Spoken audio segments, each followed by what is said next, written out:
दोस्तों, जब किसी लड़की की नई नई शादी होती है तो उसके बहुत सारे सपने होते हैं, बहुत सारी ख्वाहिशें होती हैं। और जब कोई लड़की नई नई शादी करके अपनी ससुराल पहुंचती है तो उसकी एक ही इच्छा होती है कि ससुराल में उसका पति उससे प्यार करे, उसको ध्यान रखे और उसकी सभी ज़रूरतों को पूरा करे। ससुराल में उसको किसी भी तरह की कोई भी दिक्कत परेशानी ना हो। दोस्तों, इसी आशा और उम्मीद के साथ एक सलमा नाम की लड़की शादी करके अपनी ससुराल पहुंचती है, लेकिन सुहाग रात में ही वो अपने कमरे से चीखती और चिल्लाती हुई बाहर निकलती है और सीधा अपने मायके में जाकर रुकती है। दोस्तों, उस नई नवेली दुल्हन के साथ क्या हुआ था कि वो सुहाग रात में ही भागकर अपने ससुराल से सीधा मायके आ जाती है। जानने के लिए आप लोग बस कहानी में अंत तक बने रहिएगा। नमस्कार दोस्तों, मैं हूं राजन यादव। आप सभी का स्वागत करता हूं अपने यूट्यूब चैनल पर एक नई कहानी के साथ। आशा करता हूं आप सभी लोग स्वस्थ होंगे और अपने परिवार वालों के साथ मस्त होंगे। दोस्तों, कहानी में आगे बढ़ने से पहले आप सभी लोगों से एक छोटी सी रिक्वेस्ट है। अगर आपने अभी तक हमारे चैनल को सब्सक्राइब नहीं किया तो प्लीज चैनल को सब्सक्राइब कर लीजिए और वीडियो को लाइक कर दीजिए। तो चलिए कहानी को शुरू करते हैं। दोस्तों, इस सच्ची कहानी तेलंगाना की राजधानी हैदराबाद की है। हैदराबाद में एक परिवार रहता था। उस परिवार में माँ बाप के अलावा सिर्फ एक बेटी थी।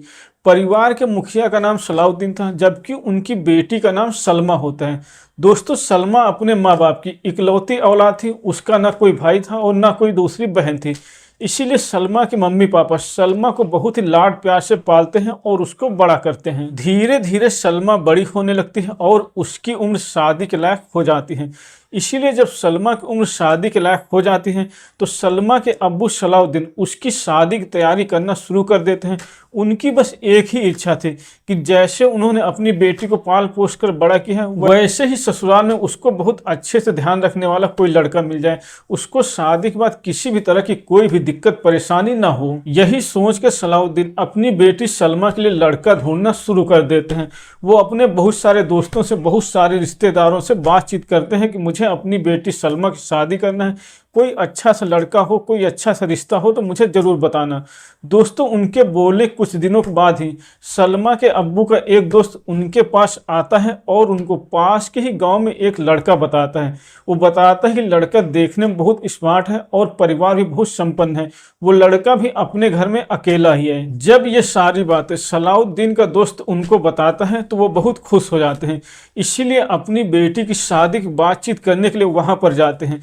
वहां पर जाकर देखते हैं कि जैसा उनके दोस्त ने बताया था सब कुछ वहां पर वैसा ही था। इसीलिए सलाउद्दीन अपनी बेटी सलमा की शादी उस लड़के के साथ तय कर देते हैं। और कुछ दिनों के बाद एक तय की गई डेट को सलमा की शादी उस लड़के के साथ कर दी जाती है। शादी करके सलमा अपनी ससुराल आ जाती है। दोस्तों, पूरा दिन तो शादी की रस्में निभाने और रिश्तेदारों को विदा करने में बीत जाता है। इसीलिए रात में सलमा अपने कमरे में बैठकर अपने पति का आने का इंतजार कर रही थी। रात के लगभग 11 बजे सलमा का पति उसके कमरे में आता है, लेकिन आने के बाद ही वो अपनी पत्नी सलमा से बोलता है कि मैं बहुत ज़्यादा थक गया हूँ, इसीलिए मुझे नींद आ रही, तुम भी सो जाओ। सलमा अपने पति की बात मान लेती है और वो भी सो जाती है। दोस्तों, सुबह होती है, अगला दिन होता है। फिर घर में जो रिश्तेदार बचे हुए थे उसका पति उन रिश्तेदारों को विदा करता है और कुछ रिश्तेदारों को उनके घर भी छोड़ने जाता है। वहां से वापस आता है तो घर में जो काम बचा था वो काम करवाता है। इसीलिए वो लड़का फिर से थक जाता है और जब रात में अपनी पत्नी के पास जाता है तो वो अपनी पत्नी से बोलता है कि मैं बहुत ज़्यादा थक गया हूँ, मुझे नींद आ रही, इसलिए तुम भी सो जाओ, कल सुबह बात करेंगे। ऐसे ही दोनों थोड़ी देर तक बात करते हैं। उसके बाद बात करने करते दोनों सो जाते हैं। ऐसे ही 2 दिन का टाइम बीत जाता है। पति और पत्नी के बीच में कुछ भी नहीं होता, कुछ भी शारीरिक संबंध नहीं बनते हैं। दोस्तों, तीसरे दिन सलमा के अब्बू आते हैं। सलमा और उसके पति को अपने घर लेकर चले जाते हैं। वहां जाने के बाद पूरा दिन तो रिश्तेदारों से मिलने में बीत जाता है और आने जाने में ही बीत जाता है। इसीलिए जब रात होती है तो सलमा का पति एक अलग कमरे में लेट जाता है और सलमा एक अलग कमरे में लेट जाती है। सलमा की सहेलियां उससे पूछती रहती है कि 2 दिन में शादी के बाद तुम्हारे साथ क्या हुआ, लेकिन सलमा अपनी सहेलियों की बात सुन सुनकर मुस्कुराती रहती, लेकिन वो उनको कुछ नहीं बताती कि उसके साथ क्या हुआ। इसीलिए सलमा की एक सहेली सलमा के पति के कमरे में जाती है और उसके पति को सलमा के कमरे में भेज देती है। दोस्तों, जब सलमा का पति उसके कमरे में आता है तो वो उससे बोलते हैं कि मैं बहुत ज़्यादा थक गया हूँ और यहाँ पे बहुत सारे लोग हैं, इसीलिए आज हम लोग कुछ नहीं करेंगे, हम दोनों लोग सो जाते हैं। दोस्तों अपने पति की बात मानकर सलमा भी सो जाती है। ऐसे वो रात भी बीत जाती है। अगले दिन जब सुबह होती है तो सलमा का पति सलमा को लेकर अपने घर आ जाता है और जब रात होती है तो वो अपनी पत्नी सलमा से बोलता है कि मैं बहुत ज्यादा थक गया हूँ, मुझे नींद आ रही। लेकिन सलमा अपने पति के शरीर में इधर उधर हाथ लगाने लगती है और उसको गुस्सा आने लगता है कि क्या तुम में कोई परेशानी है, तुम में कोई दिक्कत है, या मैं तुमको पसंद नहीं हूँ जो तुम मेरे साथ इस तरह से कर रहे हो। लेकिन अपनी पत्नी की ये सारी बातें सुनने के बाद भी सलमा का पति उससे कुछ नहीं बोलता। लेकिन जब सलमा बार बार उससे बोलने लगती है क्या बात है तुम मेरे को बता दो, तो दोस्तों लड़का सलमा से बोलता है कि अगर मैं तुमको बता दूंगा तो तुम पहले वादा करो कि तुम मुझे छोड़कर भाग नहीं जाओगी। दोस्तों सलमा बोलती है कि ठीक है, मैं यहाँ से भागकर नहीं जाऊंगी। तो दोस्तों वो लड़का अपनी पत्नी सलमा को बताता है कि मैं लड़का नहीं हूँ, ना ही मैं लड़का हूँ और ना ही मैं लड़की हूँ। दोस्तों जैसे ही ये बात सलमा सुनती, सलमा की तो मानो दुनिया ही उजड़ गई हो। तो उसके बाद वो लड़का सलमा को बताता है कि ये बात मेरे घर वाले जानते हैं, उसके बाद भी तुमसे मेरी शादी करवा दी। इससे पहले भी एक लड़की के साथ मेरी शादी हुई थी, लेकिन वो लड़की पहली ही रात में मुझे छोड़कर यहाँ से चली गई। और वो लड़का बताता है कि मेरे घर वालों ने पैसे के लिए और दहेज के लिए दोबारा तुमसे मेरी शादी करवा दी।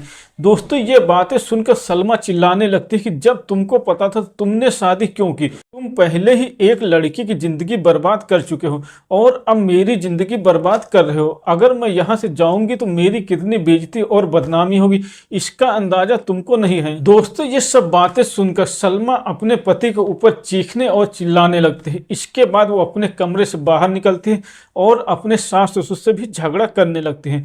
उनसे झगड़ा करने के बाद सलमा उसी रात को वहां से अपने मायके आ जाती है और मायके आ जाने के बाद सारी बात अपने माँ और बाप को बताती है। अपनी बेटी की बात सुनकर जैसे ही अगले दिन सुबह होती है, सलमा के माँ बाप सलमा को लेकर पास के पुलिस स्टेशन में जाते हैं और उसकी ससुराल वालों के खिलाफ FIR लिखते हैं। पुलिस FIR लिखकर सलमा के पति और उसके घर वालों को गिरफ्तार करती है। जब पुलिस उनको गिरफ्तार करके सलमा के पति और उसके घर वालों से पूछताछ करती है तो पुलिस को सारी बातें बता देते हैं कि उनको पता था कि उनका लड़का गे है, लेकिन वो दहेज की लालच में आकर अपने बेटे की ऐसी ही कई शादियां करवा चुके हैं। दोस्तों जब वो अपना जुर्म कबूल कर लेते हैं तो पुलिस उनको गिरफ्तार करके जेल में डाल देती है। फिलहाल वो जेल में अपनी सजा भुगत रहे हैं। तो दोस्तों ये थी आज की कहानी। अगर आपको पसंद आई हो तो वीडियो को लाइक करें और चैनल को सब्सक्राइब करें।